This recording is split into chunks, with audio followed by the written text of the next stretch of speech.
তীব্র গরমের মধ্যেই দেশের উত্তরাঞ্চল ও ময়মনসিংহ বিভাগে ঝড়ো হাওয়া সহ বৃষ্টির পূর্বাভাস দিয়েছে আবহাওয়া অধিদপ্তর।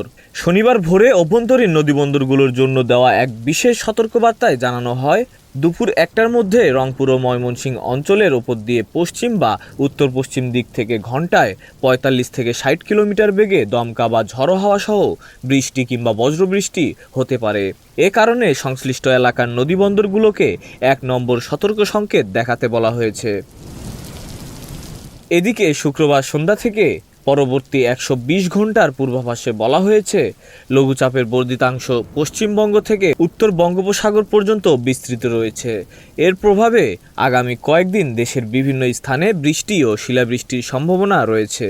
আজ সন্ধ্যা পর্যন্ত রংপুর, রাজশাহী, ময়মনসিংহ, ঢাকা, খুলনা, বরিশাল ও সিলেট বিভাগের 2-1 জায়গায় দমকা হাওয়া ও বিদ্যুৎ চমকানো সহ বৃষ্টি বা বজ্রবৃষ্টির সম্ভাবনা রয়েছে।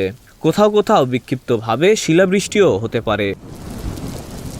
তবে দেশের অন্যান্য স্থানে আকাশ আংশিক মেঘলা থাকতে পারে এবং আবহাওয়া প্রধানত শুষ্ক থাকবে।